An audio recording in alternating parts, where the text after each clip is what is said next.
Assalamualaikum dan selamat sejahtera. Bertemu lagi kita dalam mata pelajaran Pendidikan Jasmani dan Pendidikan Kesihatan tahun 4. Pada minggu ini, kita akan belajar dari unit 4 iaitu sedia bertarung, tajuk silang menyilang, standard pelajaran 1.7.5, 2.7.2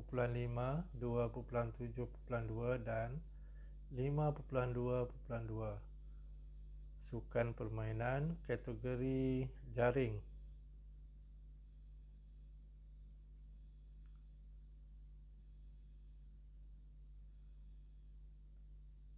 Tajuk silang menyilang. Murid-murid boleh merujuk buku teks halaman 21 hingga 26.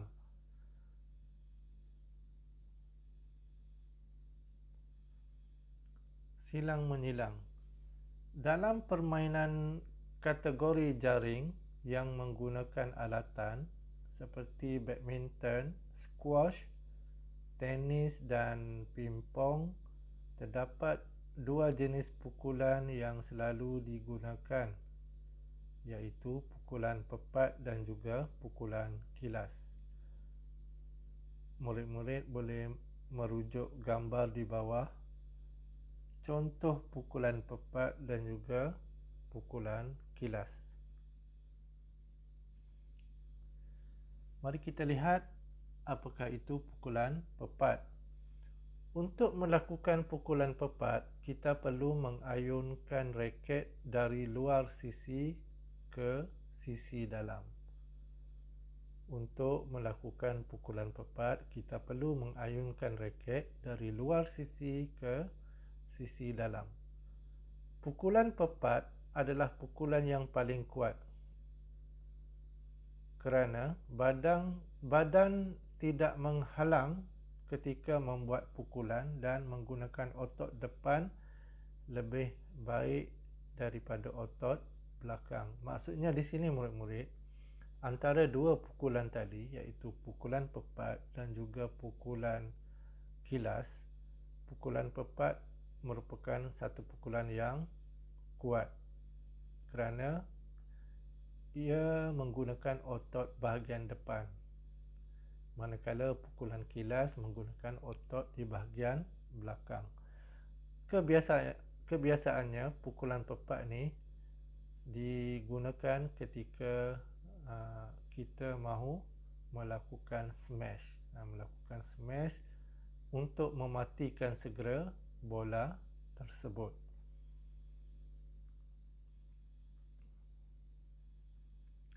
Berikut adalah contoh-contoh pukulan pepat dalam permainan jaring.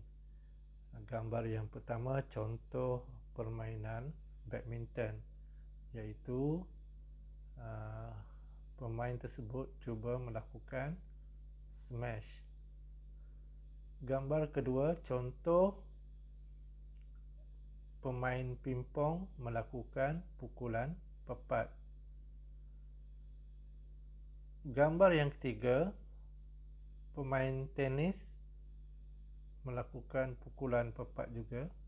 Dan gambar yang keempat, teknik bagaimana pemain squash melakukan pukulan pepat.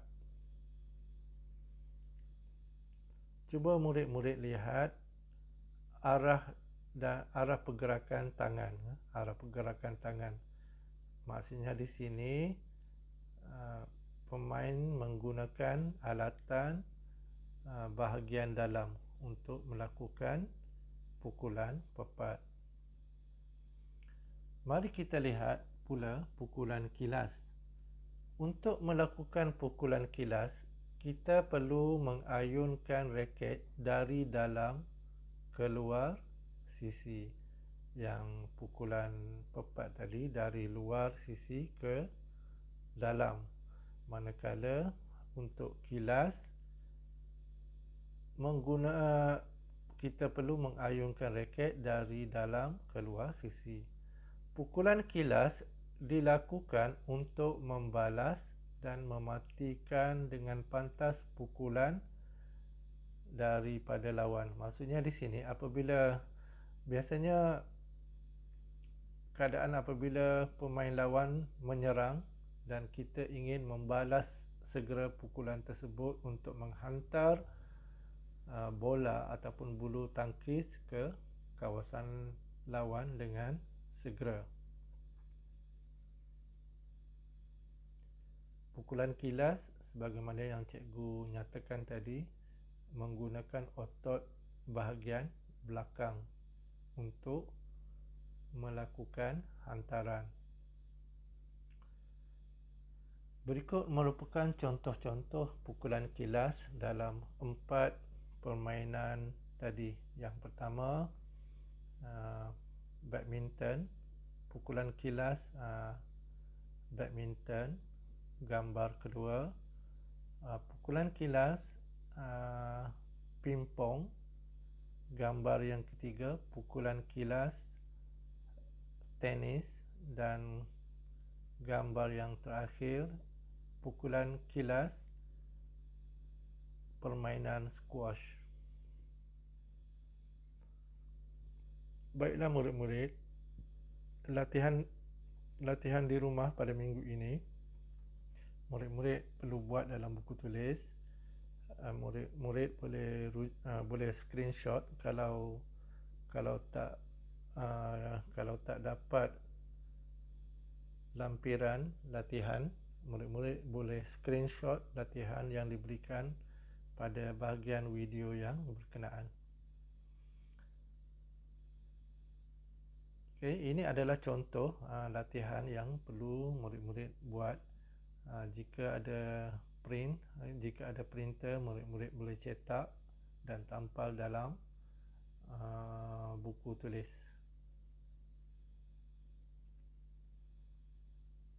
Okey, soalan pertama. Pertama murid-murid tulis tajuk, unit tajuk dan juga standard pelajaran. Kemudian tuliskan soalan dan juga arahan. Soalan pertama, padankan cara-cara melakukan pukulan pepat mengikut urutan yang betul. Sebenarnya soalan ini, jawapan untuk soalan ini ada dalam buku teks halaman 26. Murid-murid boleh rujuk urutan yang betul teknik melakukan pukulan pepat. Kemudian murid-murid boleh sesuaikan. Okey, yang pertama, apakah gerakannya? Yang kedua, apakah gerakannya? Ketiga, keempat dan kelima, apakah gerakannya? Manakala soalan yang kedua, padankan cara-cara melakukan pukulan kilas mengikut urutan yang betul. Jawapan untuk soalan ini juga terdapat dalam buku teks halaman 26. Murid-murid boleh rujuk halaman tersebut untuk menjawab soalan ini. Baiklah murid-murid, itu sahaja pelajaran untuk minggu ini. Cikgu ucapkan sekian, terima kasih.